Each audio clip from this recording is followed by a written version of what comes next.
नमस्कार. झणझणीत, लुसलुशीत आणि अजिबात चिकट न होता आज आपण डब्यासाठी साध्या सोप्या पद्धतीने कमी मसाले वापरून भरली भेंडी कशी बनवायची ते बघणार आहोत. तर रेसिपीला शेवटपर्यंत नक्की बघा. सर्वात आधी इथे मी भेंडी स्वच्छ धुवून घेतलेली आहे आणि कापडावरती त्यातील पाणी सुकवून घेतलेलं आहे. त्यानंतर आपल्याला भेंडीला मधून एक सुरीने कट करायचा आहे आणि भेंडी या पद्धतीने 3 भागांमध्ये कट करून घ्यायची आहे. तर कट करताना तुम्ही तुमच्या आवडीनुसार कट करून घेऊ शकता. त्यानंतर भेंडी कट करत असताना त्यातील कीड आहे की नाही हे चेक करून घ्यायचं आहे. भेंडी जर तुम्ही कट करून काही तास आधी सुती कपड्यावरती ठेवलेली असेल तर त्यातील ओलसरपणा निघून जातो आणि भाजी चिकट होत नाही. तुम्ही जर सकाळी भेंडीची भाजी बनवत असाल तर रात्रीच आपल्याला भेंडी कट करून सुती कापडामध्ये ठेवायची आहे. त्यामुळे त्यातील चिकटपणा निघून जातो आणि भाजी चिकट होत नाही.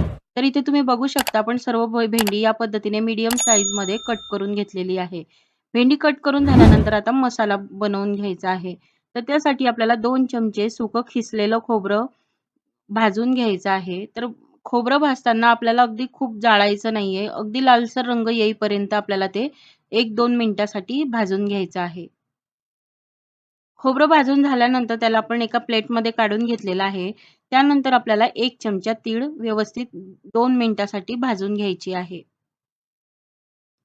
तीळ भाजून झाल्यानंतर त्याच कढईमध्ये आपल्याला 2 चमचे बेसन पीठ भाजून घ्यायचं आहे.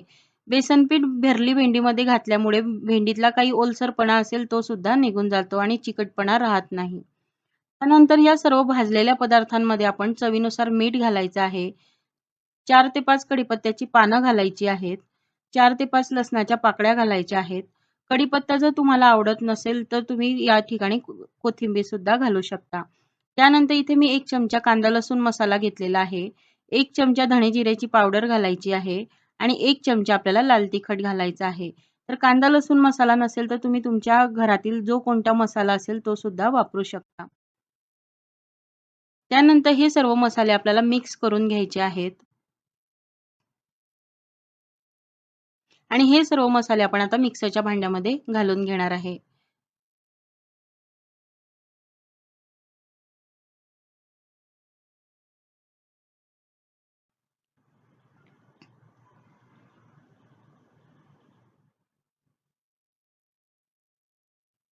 त्यानंतर या मसाल्यामध्ये आपल्याला पाव वाटी खरपूस भाजून घेतलेले शेंगदाणे घालायचे आहेत आणि हे सर्व आपल्याला मिक्सरला बारीक करून घ्यायचं आहे.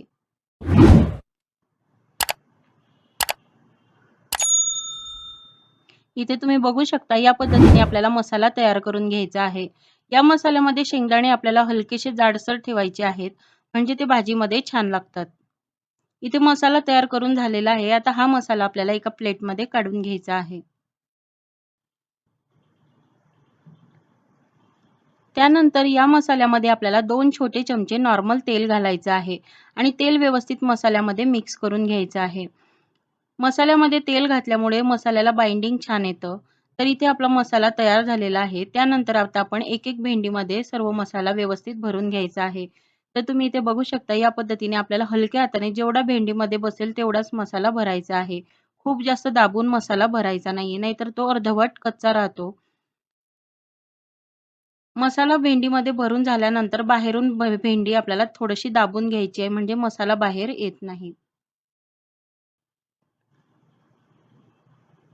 इथे आपण सर्व भेंडीमध्ये मसाला भरून घेतलेला आहे आणि राहिलेला मसाला आपल्याला भेंडी शिजत आल्यानंतर घालायचा आहे. त्यानंतर आता भाजीला फोडणी देण्यासाठी आपल्याला एका कढईमध्ये पडीभर तेल घालायचं आहे. तेल व्यवस्थित तापल्यानंतर यामध्ये आपल्याला 3 ते 4 लसूण पाकळ्या या पद्धतीने बारीक तुकडे करून घालायचे आहेत. त्यामुळे भाजीला चव छान येते. लसूण थोडासा लालसर झाल्यानंतर आपल्याला अर्धा चमचा जिरं घालायचं आहे. त्यानंतर या तेलामध्ये आता आपल्याला सर्व भरलेली भेंडी घालून घ्यायची आहे. तेलामध्ये भेंडी मिक्स करत असताना अगदी हळुवारपणे मिक्स करायची आहे, जेणेकरून मसाला बाहेर येणार नाही. आपण या मसाल्यामध्ये शेंगदाणे घातलेले आहेत, ते करपू नये म्हणून आपल्याला गॅसची फ्लेम ही अगदी स्लो ठेवायची आहे आणि भेंडी मऊ होईपर्यंत परतून घ्यायची आहे. तर सुरुवातीला आपल्याला 2 मिनिटांसाठी झाकण ठेवून एक वाफ काढून घ्यायची आहे.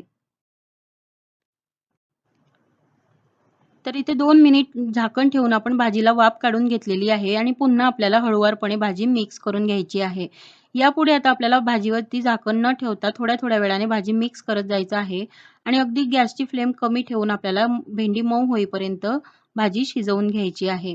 तर भेंडीची भाजी करताना खूप जास्त वेळ झाकण ठेवायचं नाही. खूप जास्त वाफ घेतल्यामुळे भाजी चिकट होऊ शकते. तर इथे तुम्ही बघू शकता अगदी या पद्धतीने भेंडी मऊ होईपर्यंत आपल्याला गॅसची फ्लेम कमी ठेवून भेंडीची भाजी शिजवून घ्यायची आहे. त्यानंतर भाजी शिजल्यानंतर आपल्याला राहिलेला मसाला त्यामध्ये घालायचा आहे आणि 2 मिनिटासाठी मसाल्यातला कच्चेपणा जाईपर्यंत परतून घ्यायचा आहे. तर या रेसिपीच्या टिप्स मी डिस्क्रिप्शन बॉक्समध्ये दिलेल्या आहेत. जाऊन तुम्ही चेक करू शकता. तर इथे आपली तयार झालेली आहे भरली भेंडीची भाजी. तर ही भाजी तुम्ही डब्यासाठी देऊ शकता. चवीला खूप छान लागते. तर नक्की करून बघा. तर आजची रेसिपी तुम्हाला कशी वाटली नक्की सांगा. आवडली असेल तर लाईक करा, शेअर करा आणि अशाच रेसिपी बघण्यासाठी चॅनलला सबस्क्राईब करून घंटीचं बटन दाबा. म्हणजे मी टाकलेल्या रेसिपी तुमच्यापर्यंत पोहोचतील. लवकरच भेटूया अशाच नवीन रेसिपीसोबत. धन्यवाद.